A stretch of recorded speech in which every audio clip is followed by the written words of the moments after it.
Good afternoon, early evening. I'd like to welcome you all to our Academy of Political Science quarterly forum, sponsored by the Academy of Political Science and the journal Political Science Quarterly. I'd like to welcome members of the Academy and other friends. My name is Bob Shapiro. I'm president of the Academy of Political Science and the editor of Political Science Quarterly, and I'm also a professor of political science and international and public affairs at Columbia University. This is the third of our new quarterly panel events. And these events are framed around topics of important new articles in the journal Political Science Quarterly. And today we have a particularly timely one entitled How to Stop Jihadist Foreign Fighters by Professor Daniel Byman, who's agreed to join us tonight and talk about the article and other aspects of the topic that he's examined. And we also have Dr. Aaron Zelin, a comparable expert, joining us tonight to offer a response and further comments. Professor Byman is professor in the School of Foreign Service at Georgetown University and a senior fellow at the Center for Mideast Policy at the Brookings Institution. His latest book is Road Warriors: Foreign Fighters in the Armies of Jihad, published by Oxford University Press. He's the author of the article, How to Stop Jihadist Foreign Fighters, in the fall 2021 issue of Political Science Quarterly. And Aaron Zelin is the Richard Borrow Fellow at the Washington Institute for Near East Policy and a visiting research scholar at Brandeis University. He's the author of the following book, Your Sons Are at Your Service, Tunisia's Missionaries of Jihad, published by Columbia University Press in 2020. And before we get started, I just want to tell the members of the audience to please type your questions into the Q&A function in Zoom, and I'll be monitoring them and asking the panelists your questions. And to start, I want to give the floor to Professor Dan Byman. I'll say good afternoon or good evening or good morning, depending on where people are and when they're watching this video. Many thanks to Professor Shapiro and the Academy for this opportunity. It's a particular pleasure to be on this panel with Dr. Zelin. For those who don't know about Tunisia, Tunisia is an exceptionally important country in the current jihadist and foreign fighter landscape, and Dr. Zelin's work is pioneering on the score. What I'd like to do is talk about really a mistake I made and how my scholarship has tried to answer the questions that my mistake raised. Shortly after 9/11, when the United States invaded Iraq, I, like many other people, was concerned that Iraq after 2003 would be like Afghanistan before 9/11, but on steroids. It was at the center of the kind of heart of the Middle East. It was an easier place to get to than Afghanistan. In this case, the United States had invaded and occupied a country and enraged not only the Muslim world, but much of the world in general. And the number of terrorist attacks on the United States and Iraq on the United States and Europe linked to the US invasion of Iraq in the years after 2003 was probably close to zero. There are a few that you could code in different ways. But instead of this tremendous increase in violence, we saw almost none. And as a scholar, it raises the obvious question, which is, why do we see terrorism from some conflicts and not in others? And if you look at the United States, when we think about the issue of foreign fighters, so here are people who go from one country to another to train or to participate in wars. The foreign fighters were responsible for many of the most deadly terrorist attacks in modern history. So the 1998 embassy attacks, the Madrid bombings in Spain, the transportation bombings in the United Kingdom, the 2015 Paris attacks, and of course 9/11. And so we have this incredibly dangerous group of people. But the number of attacks they perpetrated as a percentage of overall attacks has actually declined quite considerably. And in the United States, 107 people have died since 9/11 from jihadist-linked terrorism. And that's 107 too many innocent people. But that number is far, far smaller than many officials feared in the very dark days after 9/11. And none of these deaths were linked to foreign fighters. So we have this very potentially dangerous group that's repeatedly proven how dangerous it is. But it hasn't harmed the United States. And even in Europe, after the 2015 attacks and after similar attacks in Belgium, we saw the percentage of foreign fighter-linked attacks declining. And the fewer attacks we've seen have largely been kind of bottom-up inspired attacks. And so where I see the key changes in all this is with regard to counterterrorism. And often, despite its importance, counterterrorism is neglected because people tend to focus, understandably so, on the bad guys and what Al-Qaeda is thinking, what the Islamic State is thinking. But there have been huge advances.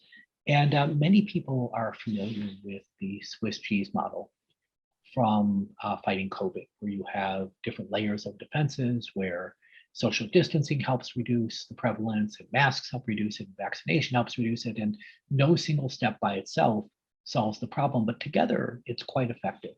And using that sort of model is actually useful when thinking about counterterrorism against foreign fighters. So just to kind of take you through different stages of counterterrorism. So let's start with before people even go and become a foreign fighter. It used to be pre 9/11 that in the United States and Europe, almost no one was paying attention to people at home who were engaged in jihadist link activity. There were a few exceptions to this, but for the most part, individuals and groups had a lot of ability to recruit, to raise money, and otherwise do the basics of their activities. They could travel relatively freely. And when they got to a war zone, they kind of disappeared. People didn't know what they were up to, who they were with, and then perhaps they would reappear on the radar screen after they left the Afghanistans in the mid-1990s or the Chechnyas or other places. And then they might do an attack. And research by a colleague, Thomas Heckhammer, showed pretty decisively that these individuals were more likely to do successful attacks. And when they did attacks, they were more lethal than non-foreign fighters because these individuals, while they were overseas, had become better trained, more indoctrinated, and overall more deadly. But if you look today, to say the obvious, there is a lot of effort to try to find and penetrate potential jihadist groups before they go. So individuals are often disrupted before they even leave. Travel is a particular opportunity because as individuals leave, they often go through choke points. In the United States, this is especially true because to get to a place like Syria, you have to go through an airport. And that's a relatively finite number of places to monitor. And that's been done quite effectively. Many people post their intentions on social media, as incredible as that sounds, and as a result, give away information about their planned travel. The various security officials are on the alert for exactly this sort of travel, and there have been a lot of arrests for people traveling. When they get to the war zone, it's not that intelligence collection is easy, but there's a lot more intelligence collection than there was in the pre-9/11 era. And there are ways to monitor communications in particular. And what this has meant is that when individuals are in contact with people in a war zone, they're far more likely to be discovered. So rather than always being an advantage that you get to talk to someone who could radicalize you, who could instruct you, now it's also a way for individuals to be discovered. To say the obvious, when you're in the war zone, you might be killed. And here people, I think, draw a bad lesson from Afghanistan. The vast majority of volunteers who went to Afghanistan, including to fight in the pre-9/11 era, lived. And by jihadist standards, it was a relatively low level of jihad for the foreign volunteers. In contrast, a place like Chechnya was exceptionally bloody. And Syria seems to be fairly bloody. We're still figuring out the numbers because there are a lot of unknowns. But it seems that a lot of people who went to Syria died. And when they die, they're not going to come back and do a terrorist attack. When they return, that's another choke point. And this time they have the stamp of foreign travel on them. And so it's another opportunity. And of course, when they return to their communities, that's another opportunity to find them again before people do an attack. What this has meant is a far greater disruption of organized groups. And this is especially true where there's a competent government. If the government is looking and the government has some capacity, it's much better able to disrupt group activity on its soil. Now, you could still have networks of individuals, right? People who are less organized but have lots of informal connections. And unfortunately, despite what I think is a relatively optimistic take on counterterrorism, I think it's important to note that the networks remain exceptionally robust. And there are a lot of connections among individuals, often informal, people who have traveled together, fought together, and that remains a real issue. A lot of success depends heavily on relatively, mundane and not dramatic intelligence cooperation. Because of these networks, you have individuals connected worldwide, and that's how intelligence has to respond. So just to think about it, if, let's say, police in Morocco do a raid and they find some suspects and they find that those suspects have made phone calls to individuals in Paris, the French police or French intelligence then go in and they find that those individuals receive financial transfers from someone in Kuwait. Kuwaiti intelligence then monitors that and finds that that same group of individuals also made transfers to Indonesia and Pakistan. The governments in those countries also engage. And all around the world, there's an effort to try to identify and disrupt the networks, with the United States playing a very important role as the conductor of this global intelligence orchestra and making sure the pieces are properly put together. And as a result, by being part of a network, you're also vulnerable. So it's a benefit to the group, but it's also a vulnerability. And because the foreign fighters are almost by definition highly networked, because they've spent so much time with other members of the group, they have a greater vulnerability to this sort of disruption. An important variable to use professor terms that I would emphasize is the relationship with local Muslim communities. A lot of this depends on getting information from a community. And when relations with community are poor, then the community is likely to see law enforcement or intelligence as hostile. When it's reasonably positive, there's going to be much more cooperation. And in the United States especially, there's been a lot of cooperation between the local Muslim community and law enforcement in terms of identifying potentially dangerous individuals. And this is a very important part of overall success. And one thing I worry about is alienation of Muslim communities in the West. European scholars have talked about the phenomena of what they call suspect communities, where the community becomes suspect in the eyes of law enforcement, and that produces a backlash and creates a very dangerous cycle where there's much less information given and a lot of suspicion on both sides. And so to me, a tremendous counterterrorism success has depended very heavily on gaining the support of communities, and that needs to continue.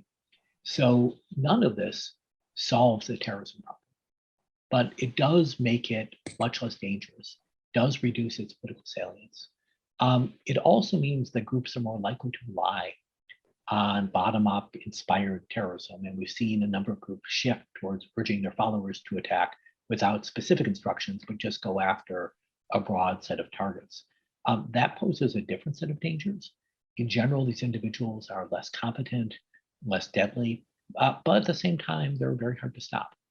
And so violence is going to continue one way or another, but it's important to note that both the scale and the scope are far lower than at least I feared in the days after 9/11. Thank you very much. Okay, thank you. Dr. Zelin, the floor is yours. Great. Thanks for having me. I appreciate being invited to be a part of this dialogue. I think Dan's article makes an important contribution in many ways by laying out the various stages of the foreign fighter cycle of mobilization and areas of and ways those in the security services can then mitigate or stop the potential for those to go abroad, or then when they do return home, if they do, to conduct potential attacks.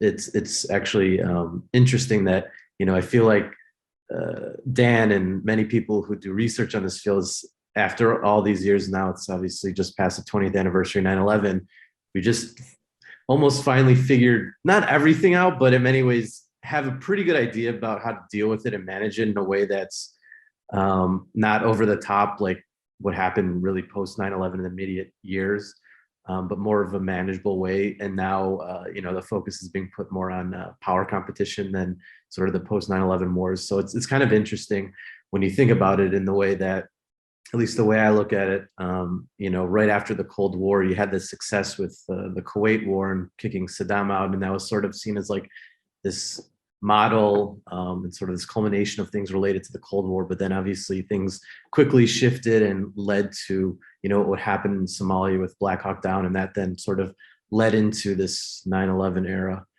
So it's kind of interesting that you sort of see that similar bookend in some relation.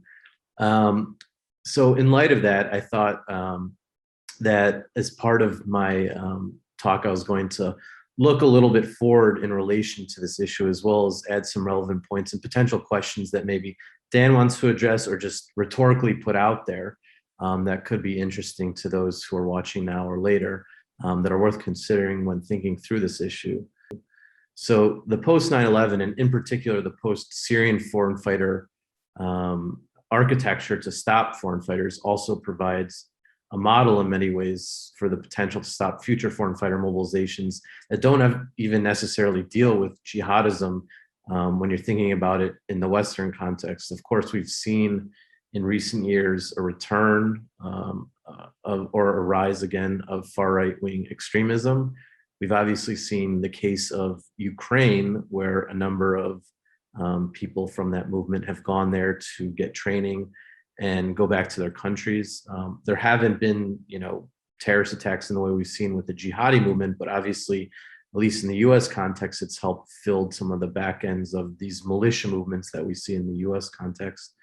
And it's possible that maybe there is a potential for other locations besides Ukraine for something along those lines to be relevant. And because there is this architecture, it's plausible that something will not get out of control, maybe as we saw with Afghanistan, say in the 1980s, or of course Syria in the last decade. When you sort of think about sort of the shifting of where things are going nowadays, it makes me think back if there was such a system maybe during the Cold War in relation to all the sort of far left-wing or communist type of extremism and the foreign fighting that occurred. Of course, the nature of it was different, where much of it was to training camps to then fight insurgencies in different battlefields versus it being going to, say, Western countries to conduct terrorist attacks. But I'd be curious, on a theoretical level, how much it would have been able to be tamped down, those mobilizations, if this architecture that we've seen being built over the last 20 years had been there back then. Of course, there was a different context since there were state sponsors of such efforts back during the Cold War, of course. But it is important to think about now and worth considering with sort of this renewed focus on great power, just power competition in general between the US, China, Russia, and other regional countries. Though the one main difference I'd say probably, which could, make the dynamics different than it was during the Cold War, is that at least seems that the competition nowadays is more over resources and power than as much over a particular ideological model as it was during the Cold War era. Because of this, there might actually be less anti-Western motivations for foreign fighting going forward amongst the jihadi movement, because of a far greater focus by the US on China and the Asia Pacific, instead of sort of what we've seen since the oil embargo in the early to mid 70s on the Arab Muslim world. Sort of at the opposite end of the spectrum of this is the issue Dan discusses toward the end of his paper in regards to resources devoted to stopping the foreign fighter cycle. If counterterrorism budgets shrink as a consequence of this shift to power competition, it could make it more difficult to stop these types of things as efficiently as they have become in recent years. That's not to say it's impossible, because as I think Dan and I would both agree, the US and its allies have gotten a lot better at dealing with this and spending less resources on it. But it is worth considering as the US moves from sort of these 9/11 wars era to a greater confrontation with China.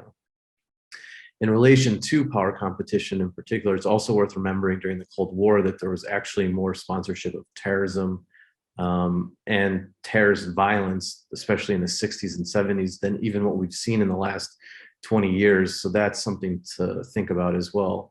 Plus, as we know, what happened in Afghanistan and the anti-Soviet jihad. So there are unintended consequences of potentially things related to power competition. And I'd say that the Syrian war over the past decade is sort of a case in point of this in some ways. And that we've seen, of course, Iran backing Shia foreign fighters, Turkey in some ways looking the other way as regards to Sunni foreign fighters going into the conflict.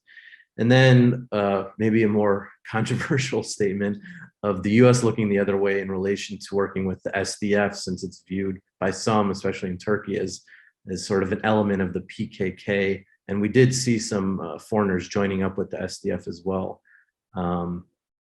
Returning to the topic of jihadism, even though the Taliban has retaken Afghanistan, as we've seen in the last couple of months, it is likely in part, among other reasons, that because many countries have implemented these policies over the last decade or two, especially a lot of new laws following the Syrian mobilization, it's unlikely that we'll actually see a large-scale mobilization that we saw 5 to 10 years ago in relation to Syria. There's also much more of a global institutional knowledge and understanding of these issues now, as Dan just mentioned in relation to the scenario about Morocco to France to Kuwait to Indonesia, et cetera, in contrast to a more disparate way of dealing with it, as Dan alluded to in the article itself. One of the questions going forward that I have, which is interesting, is not necessarily specific to people going to fight per se, but just travelers in general, and sort of this growth of these jihadi proto-states that are sort of normalized or legitimized, like the Taliban or Hayat Tahrir al-Sham in Northwest Syria, or AQIM's affiliate in the Mali region.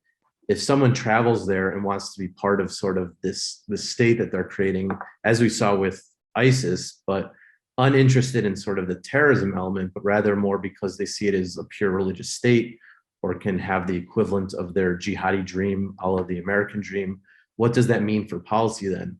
Would that be seen as acceptable by states in the same way people emigrate elsewhere for opportunity? I think that that's an issue going forward that's going to be more on the horizon that people aren't looking at or thinking about now. And if these sort of jihadi states, as they're being built up, are diplomatically, at the very least, more integrated in the international system, we've obviously seen the Taliban, since it took over Afghanistan, engaging with China, Russia, many of the Central Asian states, the US, EU. Would that make individuals actually less likely to want to become a foreign fighter, since they're seen as then part of the system now, and therefore it's less sexy to younger extremist activists who want something that's seen as overturning the system? So that's also something worth considering in relation to sort of this movement by the Taliban, as well as HTS in Syria and AQIM in the Sahel region, to dialogue more with states and want to be involved in more diplomacy. Of course, it doesn't mean they're necessarily different ideologically per se, but it's something worth considering going forward in terms of the whole potential census of individuals wanting to get involved. I'd also argue that there's the possibility for a fifth aspect of this life cycle that Dan mentions in relation to this foreign fighter mobilization. Of course, he mentions people returning, but then there's, of course, what happens after people are arrested and go to prison. There's the potential that that person that was a foreign fighter could then recruit people within the prison system, whether it's people that are already extremists or somebody that's involved in other criminal activity, or for that matter, there are people that were arrested and sentenced but remain ideologically sympathetic to the movement, finish their sentence, and once out begin to be active again. And of course, they have the legitimacy, not only because they're abroad and they fought the fight, I should say, but have sort of this legitimacy of being in prison. And within the jihadi movement, having a prison experience is seen as very important, sort of part of that socialization process in the movement itself. One thing to consider, which sort of would be a worst case scenario, especially in the case of Europe in relation to jihadi foreign fighting, as Dan discussed in sort of the conclusion of his paper, the role that politicians take in fanning the potential flames of discrimination and Islamophobia. We've seen obviously a rise not just in far-right extremism and terrorism, but with politicians as well. And especially in the context of Europe, where there's in many ways, I mean, it's obviously different from country to country, but sort of this culture war in some ways between this far right element in mainstream Muslim communities. And of course, in the EU, the borders are open. If there ever was some scenario of some local insurgency and how that could really make the situation difficult and dire, as Dan mentioned, not specifically in the article, but in his book, Road Warriors, about how there's been this growth of these sort of jihadi feeder groups locally in Western Europe over the last 10 or 15 years, and how that then could play into some scenario like this. And one of the things to consider in relation to Europe in particular is that in the coming years, there's probably going to be, in the low thousands, people coming out of prisons that had been involved in the movement, whether for foreign fighting or homegrown activities, in part because much of the sentencing in Europe is a lot lower in the US. Usually it ranges maybe anywhere from 6 months to 5 years on average. Of course, some cases get up to 10, but in the US, the low end is usually 10 to 15 years, all the way up like 30 to life. So there's also that potential in the next couple of years that's worth thinking about. And just to finish up my remarks, I just wanted to sort of reiterate some final points that Dan made in his article that I think are important. Though we'll see if if it's possible in time, if it'll happen, is this issue of a culture of resilience. As Dan mentioned, of course, unfortunately, 108 people have been killed by jihadis in the US since 9/11. But when you think about how people thought it could have been, on September 12th, it's a far cry. And of course, every life, is sacred, and we don't want anybody to die.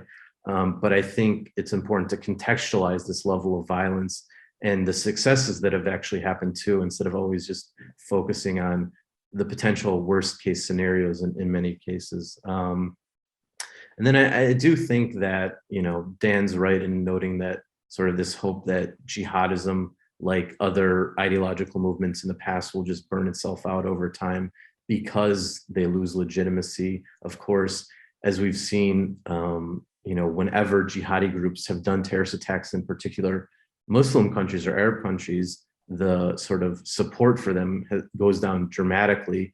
And not just terrorism, when you look at the way that these groups have conducted themselves in these civil wars, or when they've tried to attempt to build these sort of jihadi states, they've been abject failures. Of course, the US and its allies have pushed them out of the territory that they controlled, of course.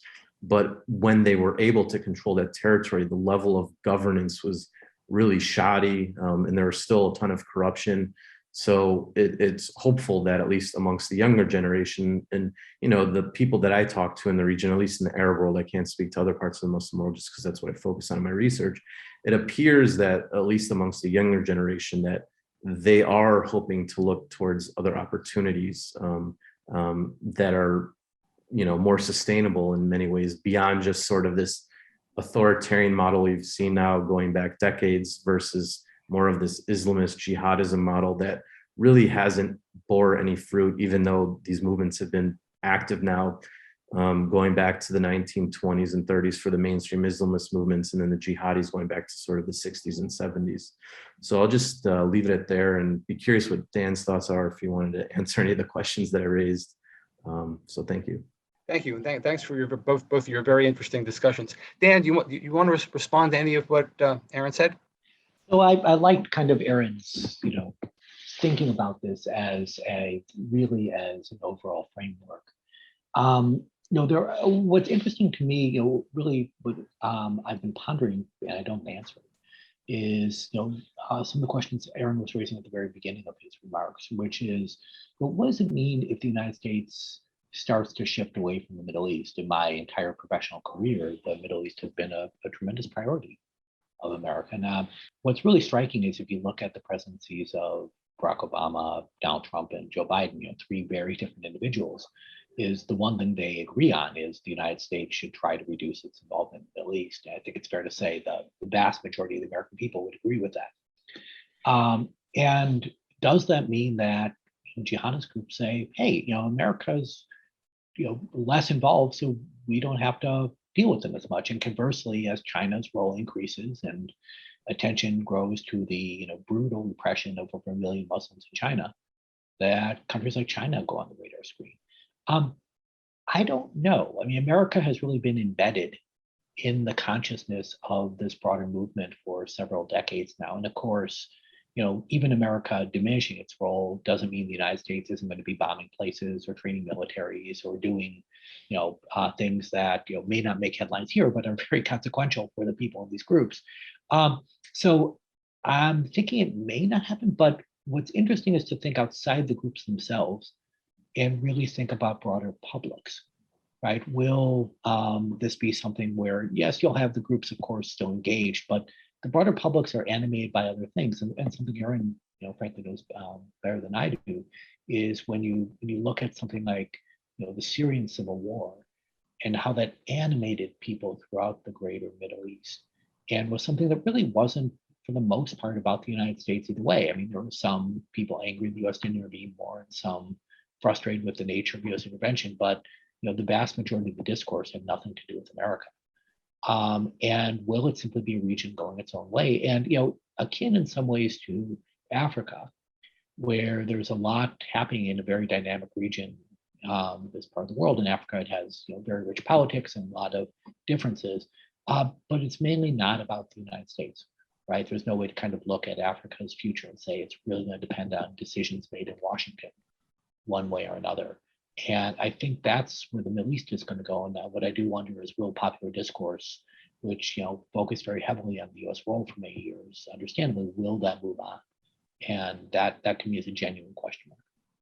In reading Dan's article, the theme there is that the United States was able to figure out how to contain the problem in some fashion, either by design or serendipitously, but there's an element of strong containment going on there. Are there any other examples in the past of these kinds of things in other places that might shed further light on this, or is this really just something very new in modern times? So in the counterterrorism realm, Aaron mentioned the Cold War in his talks, and what we saw by the 1980s were a number of left-wing groups that were active but kind of politically irrelevant, right? So, in the late 60s, early 70s, in places in Europe, there was a lot of dynamism to these groups, and they were making headlines, and they were exciting young people. And even though they never truly caught fire, they were having a political impact. By the 80s, things would occasionally blow up, but it didn't matter that much, right? It wasn't shaping politics. It wasn't shaping what the mainstream parties were about. Youth were not joining these groups in any significant numbers. So I do think it's possible to reduce the problem in terms of violence, which reduces its political salience. And then one hopes over time that members simply drop out, even if they're not killed or arrested and they're not replaced. So I do think of the left-wing terrorism in Europe as part of that. But what was also very important, as Aaron remarked, was you had Eastern European communist states and the Soviet Union that were also linked to this, and their collapse, utterly discredited socialism. And there's no equivalent in the jihadist movement, right? I can't, there's no state, whether it's Saudi Arabia or the Taliban, that if it collapsed would suddenly destroy the credibility of the jihadist movement in general. Okay, I have another question that addresses a question of learning from a different perspective. From Michael Covell. The panel members described very well what we have learned regarding the topic.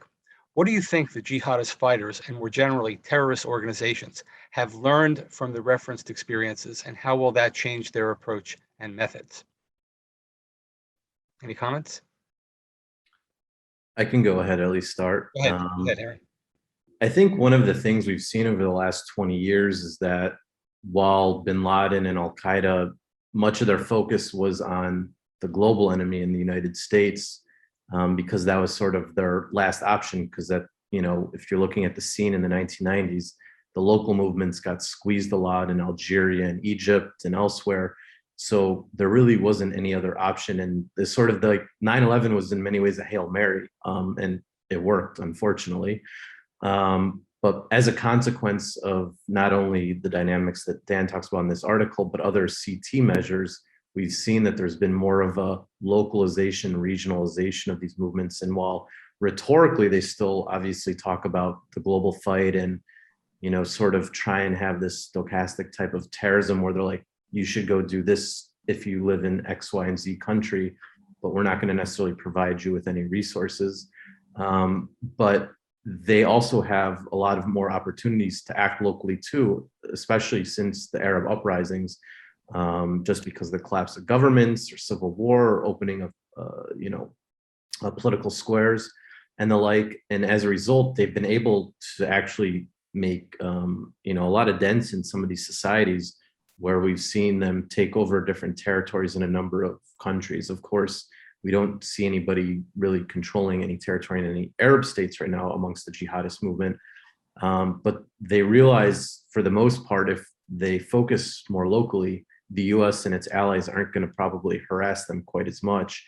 And it's actually one of the interesting dynamics we're seeing in Syria right now in relation to Hayat Tahrir al-Sham, which was a former al-Qaeda affiliate, which disassociated itself with al-Qaeda about 4 or 5 years ago now, and has since been trying to garner more international support. It hasn't really worked that much, except for maybe with Turkey and Qatar. But they would like to be taken off the terrorism list. And they have genuinely only focused on Syrian issues instead of having an external operations capacity. And as a result, al-Qaeda actually had to create a whole new branch in Syria about a year after that happened, called Huras ad-Din, or the Guardians of Religion.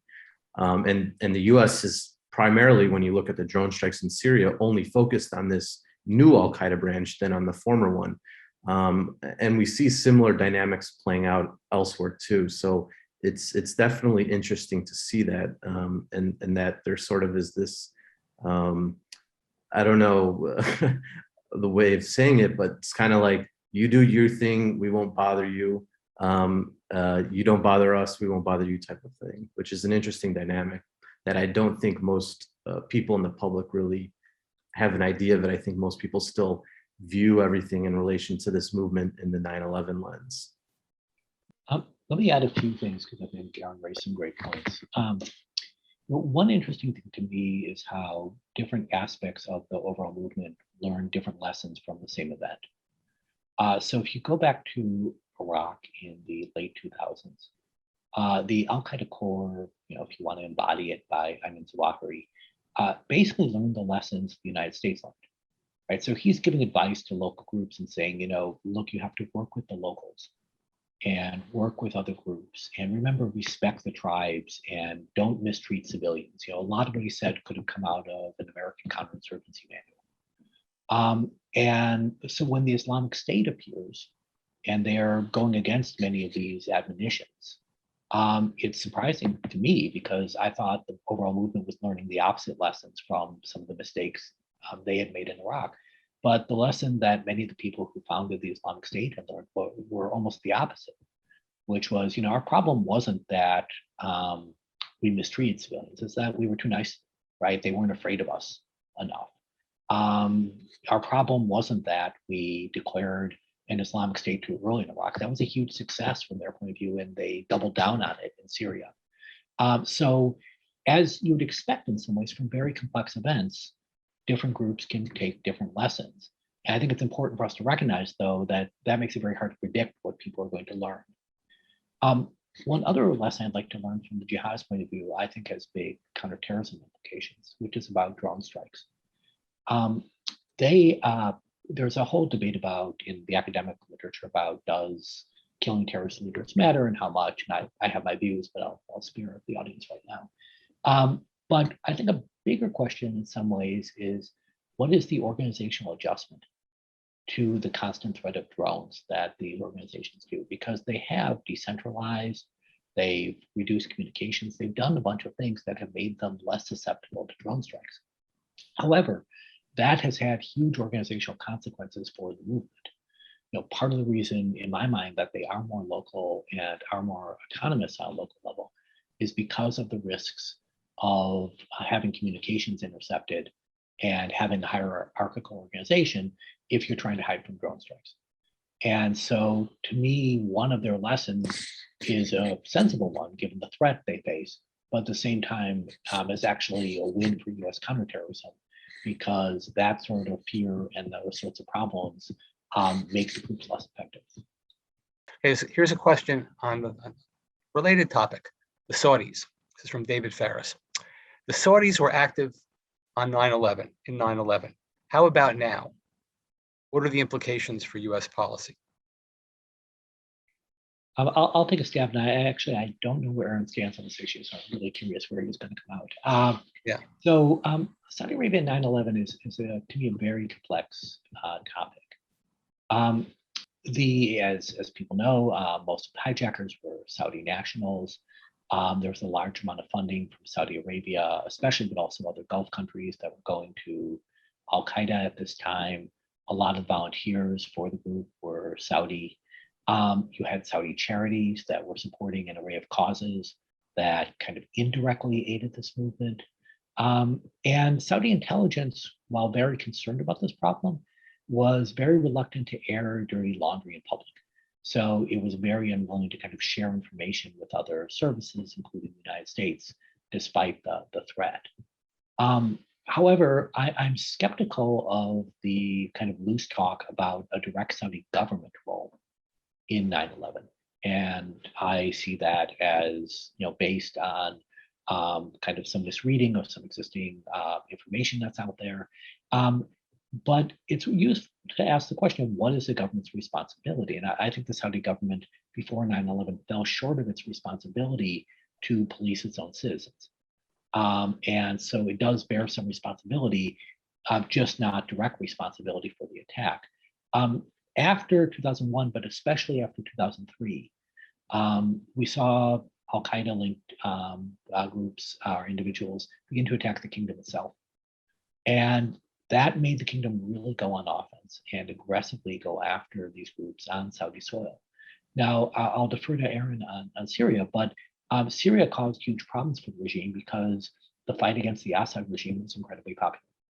And you had a lot of individuals, especially in the clerical establishment, that were bitterly against the Assad regime, its Iranian backers. And that was interwoven with these broader jihadist networks. And that's, again, different from the Saudi regime, providing sacks of cash to the Islamic State. But at the same time, the reliance of the regime on an array of pretty militant Islamist figures for a degree of legitimacy makes it hard to separate where the Saudi state begins and where it's trying to solve the problem. Thank you. Aaron, any further comment? Yeah, in relation to Syria, I think it was an interesting dynamic because unlike, say, in Afghanistan, where things were encouraged in the 1980s in particular, in relation to Syria, you didn't see the Saudi government per se just buying plane tickets for people to go there to have vacation or pick up a Kalashnikov and go across the border and shoot it. It was a bit more complicated as a consequence of the post 9/11 era and the dynamics that Dan just laid out, especially after the Al Qaeda insurgency in the kingdom in around 2003 or so on. But you still did see Saudis supporting what was going on in Syria, whether people going there, there were a few thousand people that are believed to have gone to Syria to join up with groups. First, Jabhat al-Nusra, which was the original Al Qaeda branch, and then later, of course, ISIS. And then you had people helping finance the jihadi groups there, as we saw in past conflicts, just as we saw with other Gulf financiers in places like Kuwait and Qatar, etc. Even one of them, this guy, Abdullah Mohseni, became one of these key ideological figures and financiers in the scene in Syria, and he's Saudi as well, and comes from sort of a famous family in the kingdom. So there's those interesting dynamics too in relation to these familial connections in the way that we might not think about it, say, in the US, just because there's still those tribal connections amongst different peoples within Saudi Arabia. That being said, because there are those family networks, it is easier to put pressure on people to stop as well. But at the same time, Syria was seen as this popular cause. It wasn't just about jihad per se, but I mean, the original people that went into the streets to go against the Assad regime were true revolutionaries trying to build sort of a democratic state eventually. So it had this broad sweeping support amongst a variety of levels of people in not just Saudi Arabia, but in other societies too, which complicated things. I mean, in many ways, the US was against the Assad regime as well, just because of, from a policy perspective, and, the US's relationship or non-relationship with the Syrian regime going back decades now, which complicated things as well, because the US wanted to support what was going on against Assad, but there were obviously consequences that then led to sort of this explosion in the jihadi movement being able to take advantage of it then as well. And the Saudis were as much a part of that as other foreigners that went there too. But it is interesting that there was this case, the Saudis have this de-radicalization center that one of sort of the faces of it, who was seen as like de-radicalized, actually, once the Syrian war started, it was like, well, this is different than sort of Qaeda-like terrorism. This is real jihad. So he actually went there. So, there's this interesting thing when you think about, because obviously, there is this legitimate theological aspect within Islam in relation to jihad, where some people view it as still relevant to this day, even if the ideas were created, centuries ago now, versus say something like on the level of actual terrorism attacks, which are seen as more illegitimate in the eyes of most people. So there is this complicated aspect to all this. And then if there is some form of large scale excitement about a particular conflict, again, that is popular, not just on the level within the jihadi movement, but broader masses of people, that's when you start seeing these large scale mobilizations. Thank you. One audience member wanted a clarification. Could you just say a little more about the relevance of Ukraine, this discussion? That came up earlier. Yeah, just to clarify, I wasn't specifically talking about jihadists going to Ukraine. It was more an example of the fact that Dan talked about this cycle in relation to foreign fighters in his article, in different areas where you could stop jihadists from going. And I was more talking about in the context that this model could be utilized in the context of other extremist movements outside of the jihadist movement.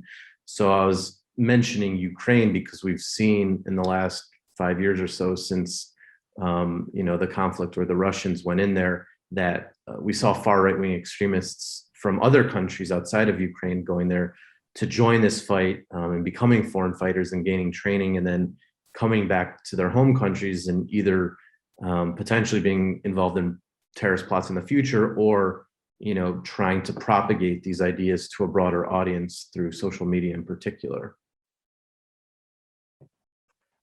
Next question. It was mentioned that jihadist groups are encouraging individuals that might be inclined to travel to join their cause to instead execute terrorist attacks where they are. Is there evidence of success in that approach? And if so, where is it most relevant? And you talked somewhat about this earlier. What we've seen is, there's kind of a rank order in the past, which was ideally you would go to the caliphate in Iraq and Syria.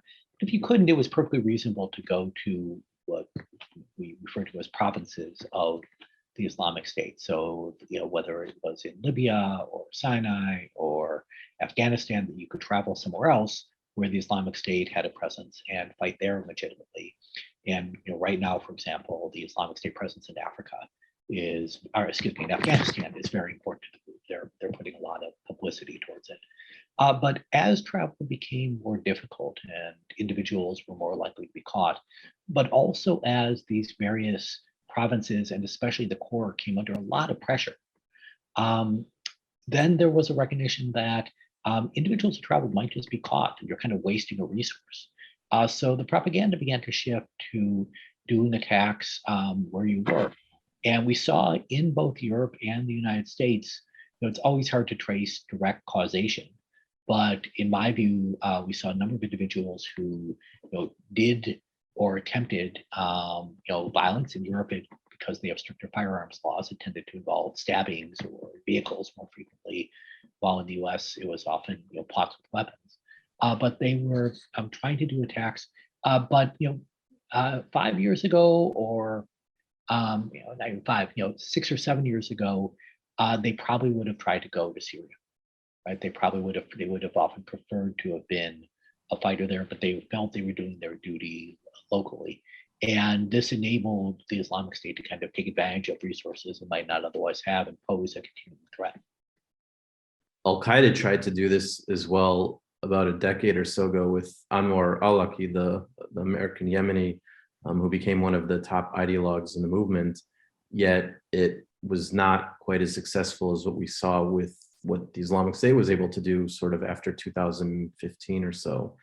And it's interesting for a number of reasons. I think part of it too is that while ISIS called for people to do attacks, they also put resources into individuals in their movement going online and reaching out to people as well to provide them with guidance and to push them in a way I don't think we saw with Al-Qaeda. So there was this added element to it that while they did, of course, rhetorically say people you should, do an attack in the US or Europe or wherever, but they then had a bunch of people active in the group in internet chat forums, essentially based in Syria, talking to people in the West and encouraging them and prodding them on too, so that when something did happen, they would be able to also have a more legitimate claim over it, even if they didn't provide any actual training or money to the individuals. Thank you. Next question. All right, so how do Iran and Israel fit into the discussion today as far as policy? Obviously, Iran related to support for terrorism. What's interesting when we think about foreign fighters is in the Syrian civil war, Iran made extensive use of foreign fighters, but I actually think in a much more effective way than many other groups did. You had individuals who were from Iran, of course, has long worked with the Lebanese Hezbollah, which is a terrorist group, but it's also a highly capable army that is able to marshal vast resources in Lebanon. And so Hezbollah sent thousands of fighters to work with the Iranians in Syria. But Iran was also working with Shia Muslims of Afghan origin and Pakistani origin, with thousands going to Syria to fight, usually for very mercenary reasons, that they were given benefits and their families were given benefits.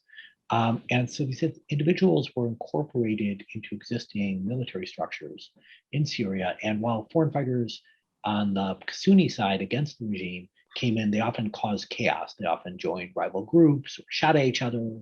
The ones coming into work for the Iranians became much more disciplined because they were put under much firmer command and control.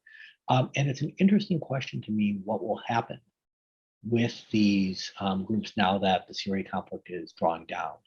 You have Shia Muslims in Pakistan and Afghanistan, countries where they've historically suffered significant discrimination and violence. In Afghanistan, of course, the Taliban has been brutal towards Shia Muslims, but they now have a greater military capacity on their own. And Iran has, to some degree, an expeditionary force. It has the ability to send foreigners to die in the place of Iranians. And that's something that I think is quite attractive for Iran. So that's different from kind of how we think of traditional Iran policy with nuclear weapons or Iran's support for attacks on Israel. But to me, when we put this in the foreign fighter context, this is a genuine question for how Iran's going to use these groups and whether they'll have some activities on their own in the years to come. A day or two ago, Colin Kahl, the Undersecretary of Defense for Policy, gave some compelling testimony of the rising strength of ISIS-K and Al-Qaeda in Afghanistan. The question is, they're twofold. One is, how worried should we be about this? And then, secondly, you pointed out that the U.S. leaving Afghanistan and that shift made the U.S. a less of a target for the anger of the terrorists. Anyway, ISIS-K and Al-Qaeda in Afghanistan. Yeah, I mean, it's, based off of classified information, so it's hard to exactly know what it's based off of. But you know, definitely with ISIS, we've seen a rise in operations in Afghanistan, specifically since the Taliban took over, which isn't so surprising. For the last 20 years, the Taliban has been focused on fighting an insurgency against the United States and the coalition and not counterterrorism. So it's kind of ironic now that they have their own terrorism issue and maybe don't have necessarily the capacities or know-how to deal with it in the way that a state that has dealt with it before, which is partially why I think that while there probably isn't talk about it publicly, but the US and Taliban are still diplomatically speaking to one another, even if sort of the peace agreement process is over and the US left.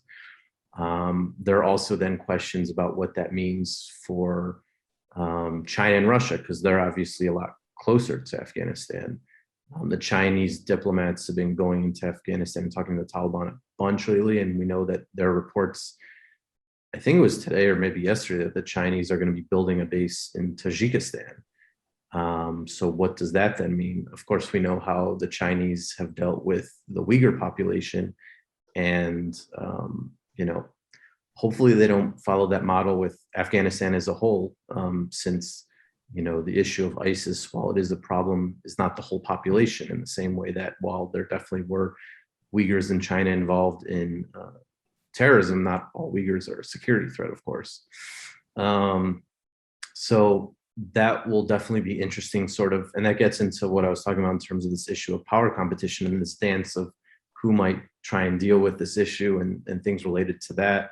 Al-Qaeda, on the other hand, I think is a more complicated problem, because at least the central hub, led by Zawahiri, who still is believed to be in Afghanistan or maybe Pakistan, hard to know exactly, still is interested in external operations. Whether they have the capabilities or capacities to do so is another question, because of the fact that Al-Qaeda in Syria has more or less been suppressed by US drone strikes, as well as HTS, the former Al-Qaeda affiliate.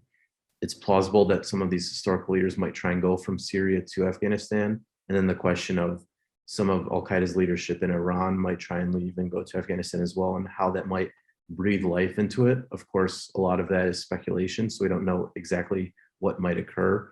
But the thing to remember too in relation to Al-Qaeda is that, as we discussed, it's prior to 9/11 and really before like the drone strike campaign, much of the Al-Qaeda movement in the AfPak region was Arabs from other countries outside of the region, whereas now much of the Al-Qaeda movement in that region are Afghans, are Pakistanis, are Bangladeshis, etc. So it's more local and regionalized in many ways too. So they might have a different sort of viewpoint on these issues than, say, the historical Al-Qaeda leadership did as well, because of their own way of growing up and coming into being. So that's one thing to think about as well in relation to the future of that as a security threat. Aaron summed up well, but I'll just add one thing, which is for both Al-Qaeda and the local branch there of the Islamic State, there's a question of whether they'll have the capacity to attack the US. There's a question of whether that will be a focus. But I do think there's a significant risk in both cases of more regional terrorism. And this is in part because it could serve the interest of Pakistan, which is the Taliban's backer. There's a real question to me of what the United States would do if there were attacks kind of linked to Afghanistan against India, say. And I suspect the US response would be that's bad, and perhaps step up cooperation with the Indian government. But I don't think it's going to lead to a dramatic change in US policy towards Afghanistan. So I can imagine an increase in the use of Afghanistan as a base for attacks, especially in South Asia, perhaps more regionally in the Middle East, that kind of allows the Taliban and Pakistan to gain some things, but doesn't immediately involve threat to the US homeland. But there's a lot of question marks in this whole space. Well, we're past the end of our hour. I want to thank you both for a very engaging discussion. First, I just quickly want to thank Lauren Kando and Mariana Palumbo of the Academy of Political Science for helping orchestrating this excellent event. I'd like to thank the speakers, Daniel Byman and Aaron Zelin, for an excellent conversation. And most of all, I'd like to thank the audience, members of the Academy and other friends of the Academy, for joining us until our next Academy Quarterly Forum in 3 months from now. Anyway, thanks everyone very much. Thank you. Bye-bye.